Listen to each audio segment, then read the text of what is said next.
Thank you ভাইয়া। First of all আমরা আজকে একটা ভালো স্টার্ট করছি, যেটা কিনা আমাদের অনেক হেল্প করছে। বাট আপনি দেখেন যে 284 এটা একটা বড় চেজ। আমি বিশ্বাস করি যে ব্যাটিং সাইডে আমরা অনেক স্ট্রং, এটা বোঝাই যাইতেছে।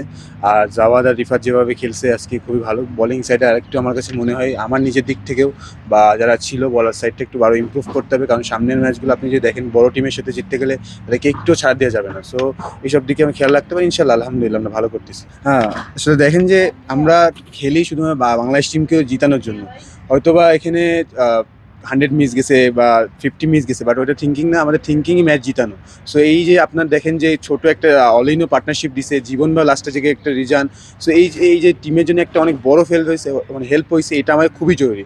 সো আমরা ইন্ডিভিজুয়াল স্কোর দিকে না তাকাই, আমরা জাস্ট টিম কীভাবে জিতে এটাই আমি থিঙ্কিং। না দেখেন যে অবশ্যই যা ভিতর থেকে তো আমি সবসময় বলি যে না, চ্যাম্পিয়নশিপ থাকবেই। আর আমরা জাস্ট প্রসেসিভ লিভ করি, আমরা যাইতেছি যেভাবে একটা ম্যাচ সো ওইভাবে যাইতে থাকি, বাকিটা আল্লাহ ভরসা। এবারের ওয়েদার কেমন লাগছে দুবাইয়ের?